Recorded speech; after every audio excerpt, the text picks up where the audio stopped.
Hi, my name is Alexis Armitage, and I'm going to go over a few tips in Deaton's How to Study Philosophy that I thought were not only beneficial to studying philosophy, but really understanding the material that you're reading.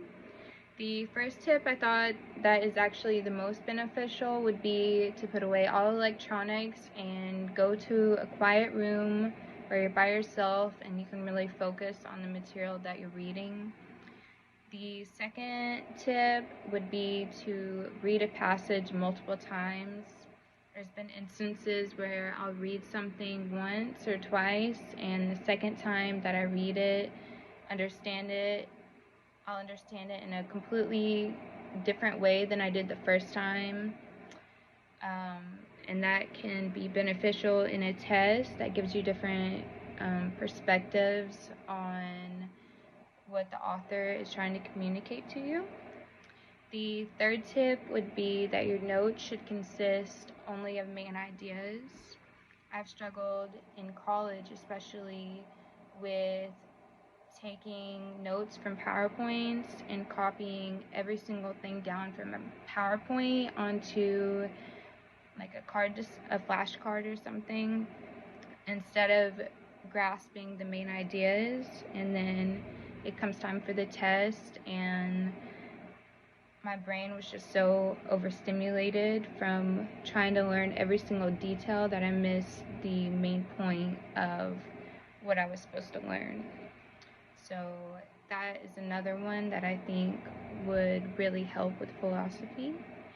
And then the last one would be to bold key terms and ideas. Sometimes I think when you take notes, it's easy to skip over stuff, or even if you struggle with something, bolding it can remind you in the future to study it a little harder or revisit it, learn more about it, kind of add your own touch to it, to an idea. The second thing that I'm going to talk about would be Russell's The Value of Philosophy. From this, the main idea I got that was the value of philosophy lies in the eyes of the beholder. An interesting analogy I think he kind of made was science is boring to someone who doesn't care about it. To a scientist, however, advancements can be made and lives can be changed through scientific knowledge and research. And in the same way, a philosopher can offer advancements of the human mind through the study of philosophy. Another interesting point I think that was made was feeding your mind is just as important as feeding your body.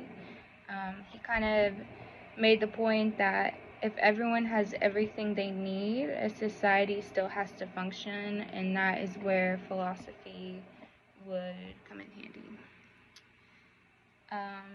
Another thing I thought that was important was he makes the point that philosophy has no concrete answers, therefore it gives a sense of freedom in uncertainty. And then a little bit about myself. I'm a psychology major. My family is from Dandridge, but I am currently living in Hawaii, and this is my last semester of college. After I graduate, I hope to never go to college again. I think I'm going to do real estate, so I hope this class helps me communicate with people better and kind of get out of being shy, which is something I do struggle with in person.